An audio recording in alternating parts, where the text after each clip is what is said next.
Morning all of you. आज की class में मैं आप लोगों के साथ क्लास 12 के फिजिक्स का मैन्युअल रूप से डिस्कस करना है electric potential.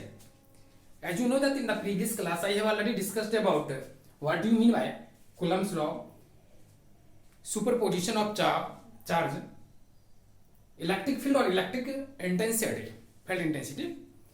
But in this class we have to mainly discuss electric potential. What do you mean by electric potential? And what is the value of electric potential due to a point charge? After it, again we discuss some important basic definition terms. After it, finally we discuss in this class electric potential due to a dipole. Now we define it first of all. What do you mean by electric potential? Electric potential क्या होती है, इसको सबसे पहले मैं आप लोगों को डिफाइन करना चाहूंगा। आप लोग इसके बारे में क्लास 10th में भी पढ़े होंगे, जिसको सिंपली वी से डिनोट किया जाता है। What do you mean by electric potential and what is the SI unit of electric potential? Sometimes electric potential is also termed as potential. कभी-कभी इसको हम लोग पोटेंशियल के नाम से भी या पोटेंशियल डिफरेंस भी लोग बोल देते हैं, बट पोटेंशियल डिफरेंस और इलेक्ट्रिक पोटेंशियल दोनों दो टर्म है। तो सबसे पहले हम लोग इसको डिफाइन करते हैं कि what you mean by electric potential. तो इलेक्ट्रिक पोटेंशियल जो है, देखिएगा, it is defined as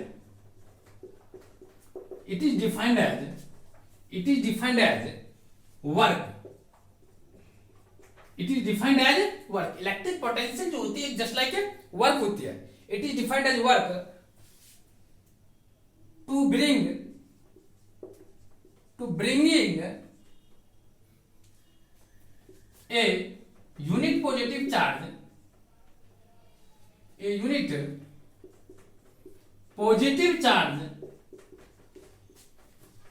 from infinity to that point। या आप इसको बोल सकते हैं कि पर्टिकुलर पॉइंट, जो भी लिखना लिखिए, पर्टिकुलर पॉइंट। तो इलेक्ट्रिक पोटेंशियल का जो मेन डेफिनेशन है, it is defined as work done to bringing a unit positive charge from infinity to that point। तो इन्फिनिटी से एक पर्टिकुलर पॉइंट पे चार्ज को लाने में जितने वर्क किए जाते हैं उसी को हम लोग इलेक्ट्रिक पोटेंशियल बोलते हैं। अगर मैं मान लिया कि आपका स्टेशनरी चार्ज यहाँ पे मान लिया कोई क्यू है, इसको ओ से डिनोट किए, और एक पर्टिकुलर पॉइंट यहाँ पर मान लीजिए ए है, और किसी चार्ज को यहां पे हम लोगों ने क्यू मान लिया, ठीक, जो कि इंफिनिटी से इस पॉइंट पे लाया गया, ठीक। तो इंफिनिटी से इस पर्टिकुलर पॉइंट ए पे लाने में डेफिनेटली रूप से क्या हो गया, कुछ ना कुछ वर्क किया गया होगा। ऐसे तो चार्ज आ नहीं जाते हैं एक जगह से दूसरी जगह, चाहे वो वर्क कितना भी छोटा हो, बट कुछ ना कुछ तो इसमें वर्क किया होगा, तभी तो यह from infinity to particular point पे आया। तो यह जो इन्फिनिटी से इस पर्टिकुलर पॉइंट पे लाने में जो काम किया गया, उसी को हम लोग बोलते हैं, उस वर्क डन का जो मेजरमेंट होता है वो कहलाता है आपका इलेक्ट्रिक पोटेंशियल। तो सबसे पहले इस जो डेफिनेशन है, इसके अकॉर्डिंग हम लोग एक सिंपल मैथमेटिकल एक्सप्रेशन लिखते हैं। लिखिएगा, if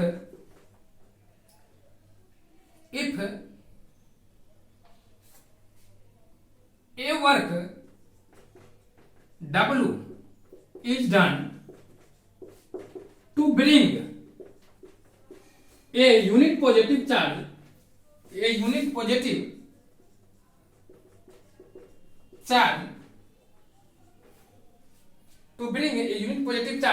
from infinity to a।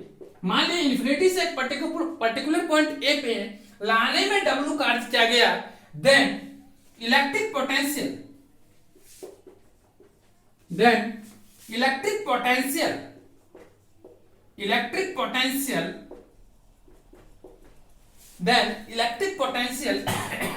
which is simply denoted by V is equal to W by Q, because here I have written W is done to bringing a unit positive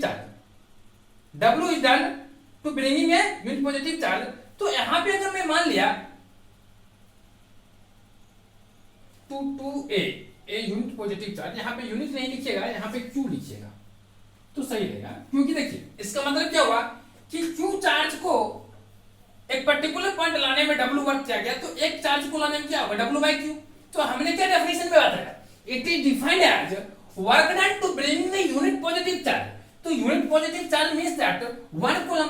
तो according to standard definition, according to supposition sentence, यहाँ पे जो हमने sentence को माना है कि W is done to bring a Q positive charge, तो यहाँ पे इसका मतलब हो कि Q पॉजिटिव चार्ज को लाने में W वर्क किया गया।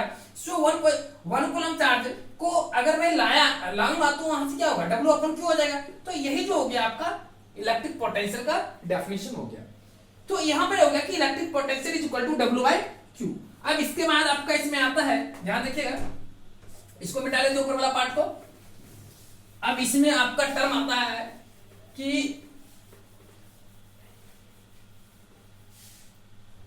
Electric potential is equal to क्या हो गया, W बाई Q, जो कि आप लोग क्लास 10 में भी पढ़े होंगे, V is equal to W by Q। But हम लोग क्लास 12 में जो मैनुअल से पढ़ते हैं, थोड़ा बहुत उसमें क्या करते हैं कि एलिमेंट्री वर्क डन की बात कर लेते हैं, क्योंकि इसमें होती है ना, हम लोग जब से क्लास 10 के बाद 11 12 में इंटर करते हैं तो कैलकुलस का शुरू से ही हम लोग के दिमाग में उसका जड़ डाल दिया जाता है शुरू से ही। तो कैलकुलस का कहीं ना कहीं जो होता है ना, उसका अनुप्रयोग, जो उसका जो एप्लीकेशन है, हम लोग करते रहते हैं। तो इसलिए क्या होता है कि इसका जो मेन फंडा है ना, वो कैलकुलस है। हम लोग का फिजिक्स हो या मैथमेटिक्स, फिजिक्स में अगर पर्टिकुलर चलते हैं ना, तो थोड़ा बहुत कहीं ना कहीं आपको डेरिवेटिव, इंटीग्रेशन, खास करके 12th में हो या 11th में हो, तो डेफिनेटली रूप से यूज हो। कोई भी ऐसा चैप्टर नहीं बच जाता है मैथमेटिक्स से। तो यहाँ पे मैंने क्या लिखा, if work W is done to bring a Q positive charge from infinity to that point A, then electric potential is simply can be written as W by Q. That means V is equal to W by Q. From this expression, you can say that SI unit of V, that means electric potential. Electric potential. What is the SI unit of electric potential? As you know that volt. But from this expression, you can say that also joule per coulomb, because SI unit of W will be joule and SI unit of charge will be Q. See, that means coulomb. So it can be written as also volt or joule per coulomb.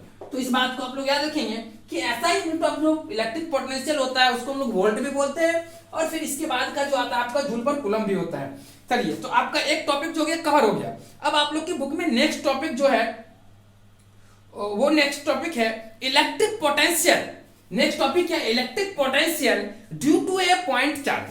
तो due to a point charge का मतलब यहाँ पे हम लोग किसी भी point के कारण, यहाँ पे तो हम लोग सिंपल सा डेफिनेशन ले लिए कि Q चार्ज को इन्फिनिटी से एक पर्टिकुलर पॉइंट पे लाने में अगर W वर्क किया गया, तो एक कूलम पॉजिटिव चार्ज करने में कितना वर्क डन किया गया, तो सिंपली हम लोगों ने बता दिया कि यहाँ पे W by Q, that means V equal to W by Q हो जाएगी।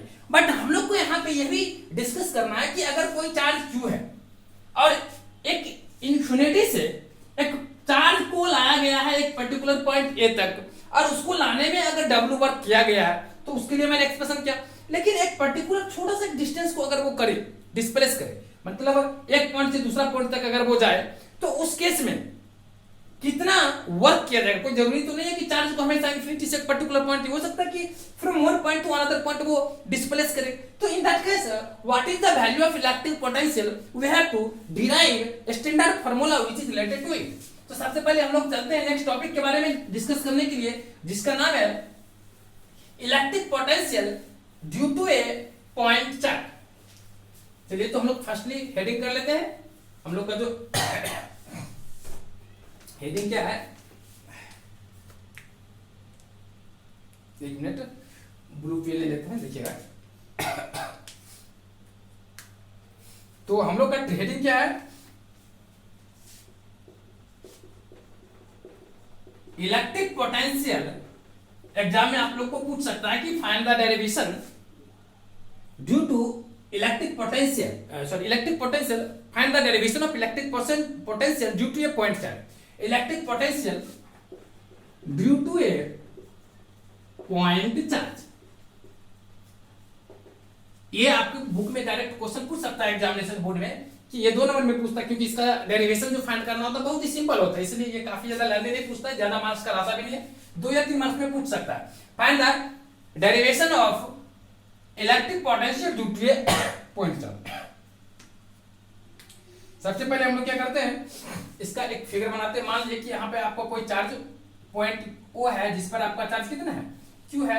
इसके बाद हम लोग मान लीजिए कि दूसरा आपका पॉइंट यहाँ पे एक है जिसका हम लोग मान लीजिए ये इसका नाम रख दिए।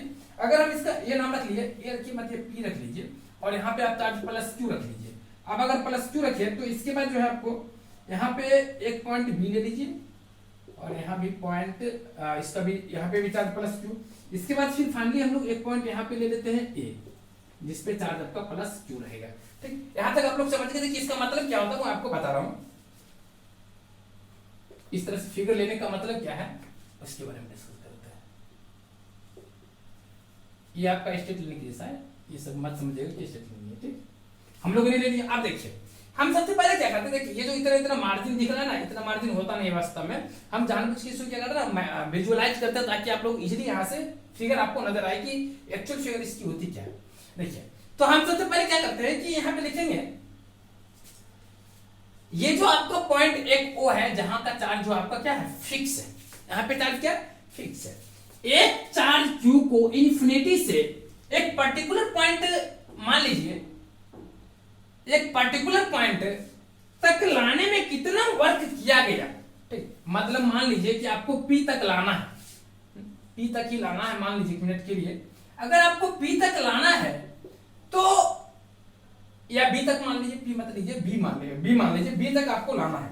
अगर आपको बी तक लाना है तो कितना वर्क किया जाएगा, ये हम लोग को यहाँ पे डिस्कस करना है। देखिए तो सबसे पहले इसमें हम लोग सेंटेंस लिखते हैं, 1 मिनट।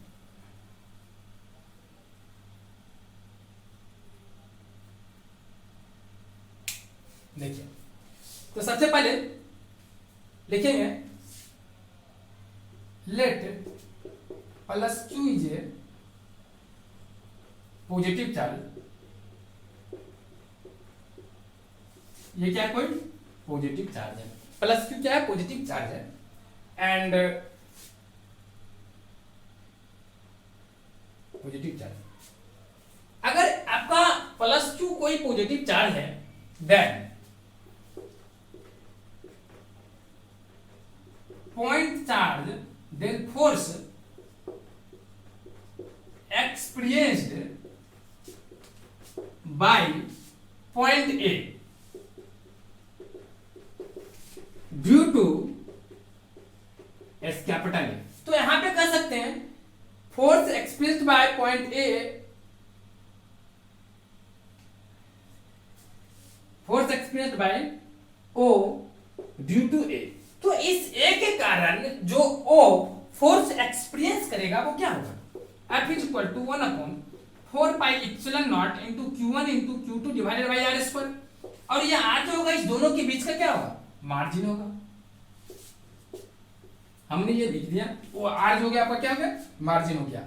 अब ये R अगर आपका मार्जिन हो गया, या आप इसको R मान लीजिए या X मान लीजिए, जो मानना मान लीजिए, इसको X मान लीजिए, सही रहेगा ताकि आप लोगों को समझ में आ जाए। क्योंकि X इसलिए माने ना क्योंकि हमको यहां से लेना देना है नहीं, हमने इसको x मान लिया तो यहां पे लिख लेंगे x स्क्वायर।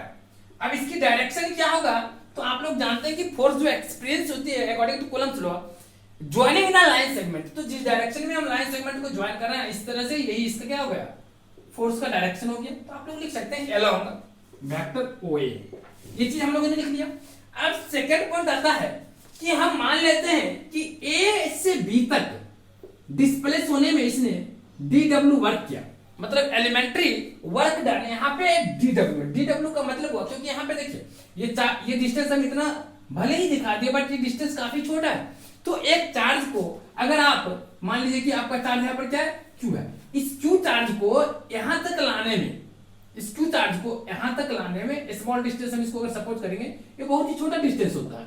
तो छोटा डिस्टेंस में क्या होगा, अगर हम इस Q चार्ज को A से B तक लाएंगे तो डेफिनेटली उससे बहुत ही छोटा वर्क होगा।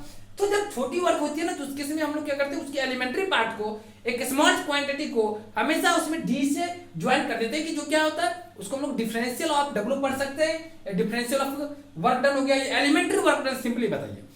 तो यहाँ पे कह सकते हैं कि यहाँ पे सिंपली बता सकते हैं the elementary work done in displacing the charge, हाँ तो भाई लाइट का प्रॉब्लम हो गया तो देखिएगा फिर से। तो हमने बोला कि let the elementary work done in displacing the charge q from a to b by dx is dw equal to minus f times dx। तो यहाँ पे क्या है कि सबसे पहले देखिएगा यहाँ पे ये जो आपका a से b तक हमने पहले मान लिया कि जो पर्टिकुलर चार्ज था वहां से a तक लाने में जो a आपका आर्बिट्ररी कोई पॉइंट है वहां पे मैंने x मान लिया, ये इसका डिस्टेंस है। और यहाँ a से b तक लाने में मान लिया कि dw वर्क क्या गया, सॉरी यहाँ पे लिखिए सीधेगा dw वर्क क्या गया, और इस बीच का जो मार्जिन है dx है वो क्या है dx। ये dx क्या है, ये a से b तक एलिमेंट्री डिस्प्लेसमेंट है। तो यहाँ पे कह सकते हैं कि क्योंकि देखिए वर्क डन छोटा क्या गया तो डिस्प्लेसमेंट भी छोटा होगा।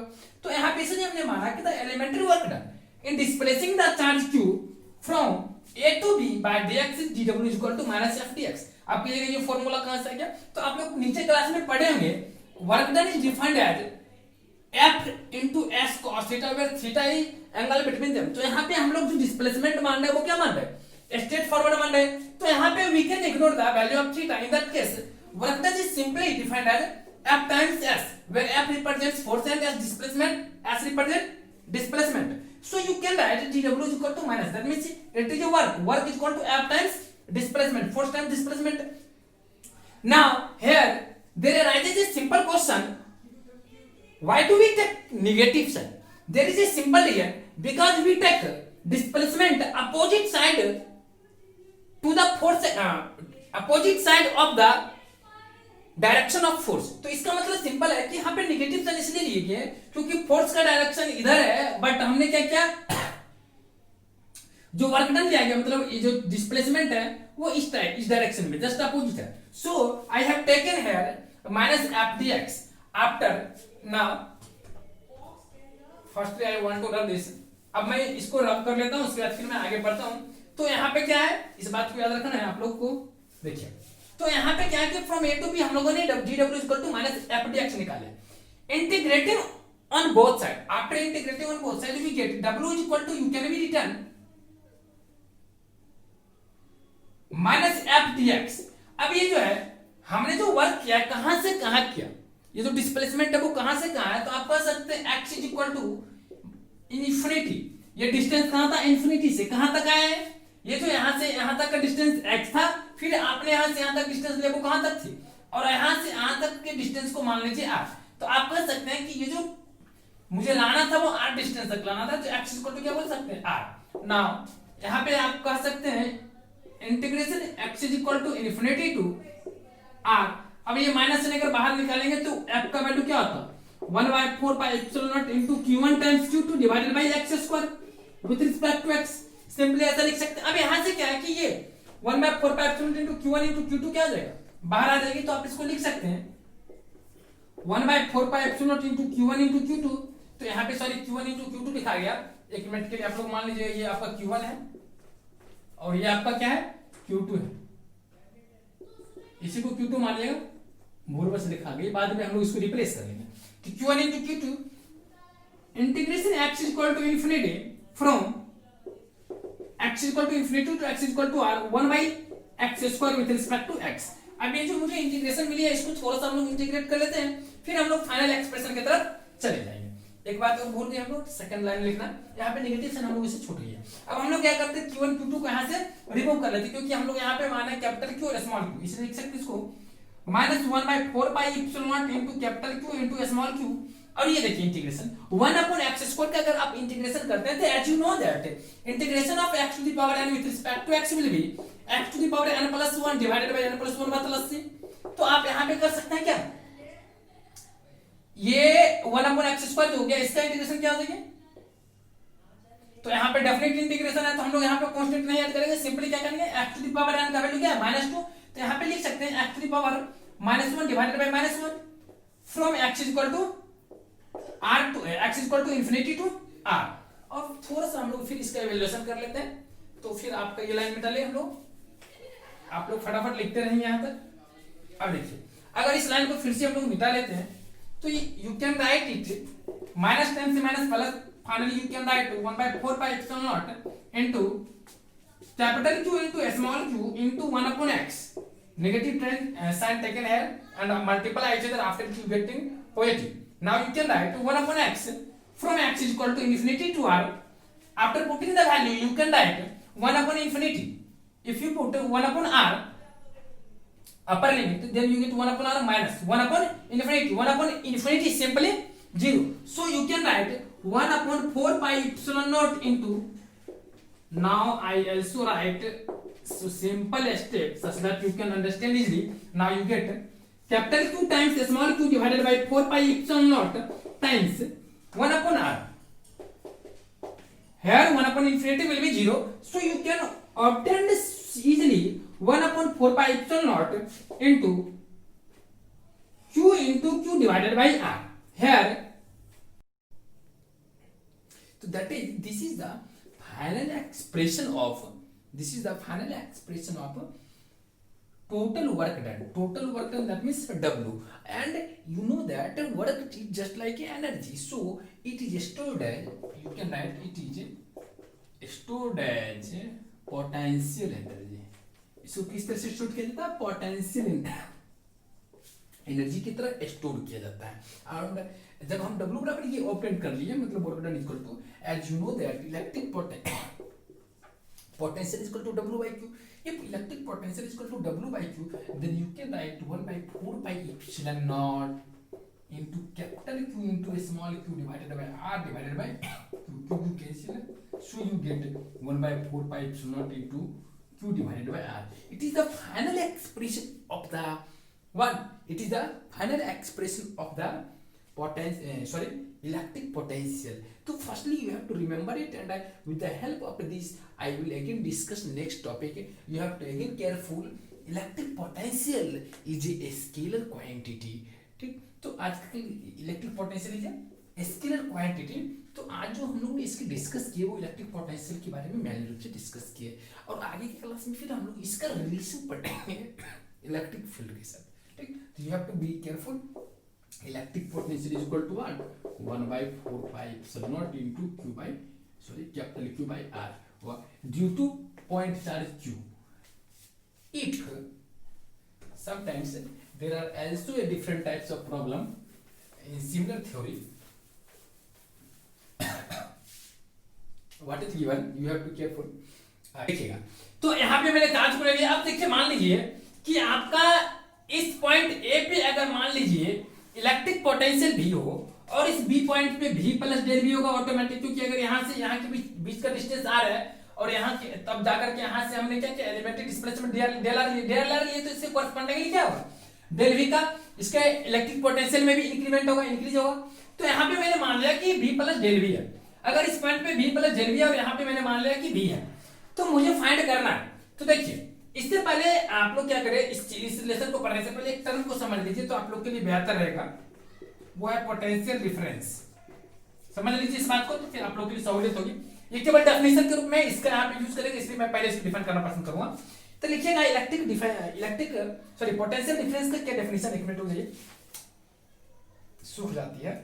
देखिएगा, इलेक्ट्रिक पोटेंशियल डिफरेंस का डेफिनेशन लिखिएगा, इट इज आल्सो मत यूज कीजिए, एक्चुअली मैं अभी जस्ट पढ़ा है इसलिए यहाँ पे आल्सो लिखा. It is defined as, just इससे पहले इलेक्ट्रिक पोटेंशियल का डेफिनेशन लिखा था, इसलिए इसको भी मैंने यहाँ पे आल्सो का यूज किया था. It is also defined as work done in bringing it is also defined as work done in bringing unit positive charge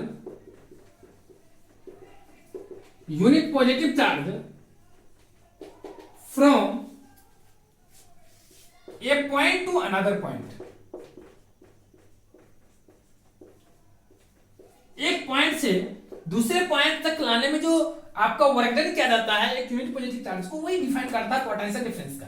इसका ऐसा यूनिट भी वोल्ट ही होता है, और in other words you can say that joule per coulomb. But यहाँ पे it is defined as work done in bringing unit positive charge from a point to another point. और उसके बाद जो है bringing unit positive charge from a point to another point. और इसको बोल सकते हैं कि जैसे मान लीजिए आपका एक पॉइंट यहाँ पे मान लीजिए ए है और यहाँ पे पॉइंट बी है, बी पे इलेक्ट्रिक पोटेंशियल बी है, और यहाँ पे इलेक्ट्रिक पोटेंशियल VA है, तो B से A पे लाने में जो वर्क डन W किया गया ना, यही इसका क्या होता है, इलेक्ट्रिक पोटेंशियल होता है। तो यहाँ पे कह सकते हैं कि कैपिटल B अगर मान लेंगे दोनों की पोटेंशियल डिफरेंस के, that means VB minus VA will be W by Q। इसको सिंपली ऐसे आप लोग डिफाइन कर सकते हैं, ठीक। VB minus VA is equal to W upon Q। ये तो वर्क डन W Q क्या गया, और जो कैरिंग चार्ज को जो from one place to another place displace किया गया वो आपका प्लस Q है। So you can write electric potential difference will be VB minus VA that will be also equal to W upon Q। तो ये जो आपका डेफिनेशन हो गया वो पोटेंशियल डिफरेंस का हो गया। Now you have to use this definition and you have to exist relation between electric field and potential difference। तो सबसे पहले मैं क्या करता हूं, इससे एक्सप्रेशन को ऑब्टेन करते हैं जो कि लिखे हैं। देखिए तो यहां पे लिख सकते हैं कि from one point to another point, एक पॉइंट ए है, तो यहां से बी से ए तक जो लाने में वर्क किया गया उसको क्या बोल सकते हैं, सिंस अगर आप बी से ए तक लाने में किया गया पोटेंशियल डिफरेंस को VB माइनस VA को B से डिनोट करें, then you can say that simply W upon Q। तो यहाँ पे ये जो होगा आपको क्या होगा, W अपॉन दैट मींस ये VB माइनस VA जो लेते हैं, ये VB माइनस VA जो ले रहे हैं, इसको भी मत मानिए, VB माइनस VA, ये VB माइनस VA का मतलब ये होगा कि ये जो इलेक्ट्रिक पोटेंशियल डिफरेंस का मतलब हुआ कि potential difference of potential between B and A। तो इसके बीच में VB माइनस VA होगा और B पे आपका V plus delta V minus V, तो VB कैंसिल हो गया, तो ये किसके बराबर आ गया, डेल V के बराबर आ गया। तो ये अगर डेल V के बराबर आ गया तो सिंस आप लोग जानते हैं कि पहले से हम लोग पढ़ चुके हैं कि डेल V बराबर जो होता है W अपॉन Q होता है।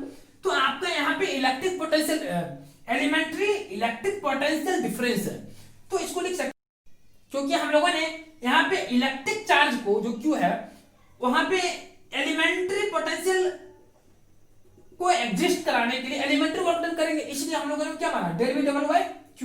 अब देखिए W बराबर जो होता है डेल W, ये आप आराम से जानते हैं क्या होता है, F इंटू डेल R, आराम से बोल सकते हैं। और ये क्या होगा, इसका डायरेक्शन नेगेटिव होगा डिवाइडेड बाय Q। अब ये कहां से है आप लोग जानते हैं, W बराबर FS that means force time displacement है, और हम लोग स्ट्रेट लाइन में करें इसलिए हम लोग थीटा को 0 मान करके चले, तो cos 0 बराबर 1, तो minus F into del R हो गया। अब ये माइनस F इंटू ये F है और del R just like a displacement है, so you can write del R, तो इसलिए हमने डेल W बराबर F टाइम्स डेल R लिख दिया। अब देखिए सो यहां पे हम लोग ऐसा कर सकते हैं कि बहुत ही सिंपल हो गया, यहां पे अगर डेल R को लेफ्ट में ले आए तो so you can say that minus F divided by Q is equal to del V by del R। अब नेगेटिव साइन को अगर मैं राइट कर दूं तो you can show that F upon Q is equal to negative times del V by del R, ऐसा बोल सकते हैं। Now using limit on both side, अगर मैं दोनों तरफ लिमिट का यूज कर लूं तो आप यहां पे क्या बोलेंगे कि F अपॉन Q को हम लोग कह सकते हैं E, किसको रिप्रेजेंट करता है, इलेक्ट्रिक फील्ड को। और अगर मैं लिमिट की तरफ यहां पे डिनोट करूं तो if del R tends to 0 then you can take negative sign. हाँ तो गाइस यहां से हम लोगों को क्या स्पष्ट हो गया कि इलेक्ट्रिक पोटेंशियल जो हो गया, सॉरी इलेक्ट्रिक फील्ड जो हो गया आपका negative times of electric potential हो गया, तो इसे negative times of gradient of electric potential हो गया। इस टर्म को आप लोग याद रखेंगे, कई टाइम्स आप लोग के एग्जामिनेशन में पूछा जाता है। तो अब तक जो हम लोगों ने डिस्कस किया, मैंने रूप से यहाँ पे डिस्कस किए हैं इलेक्ट्रिक पोटेंशियल इलेक्ट्रिक फील्ड के कुछ फंडामेंटल पोर्शन के बारे में।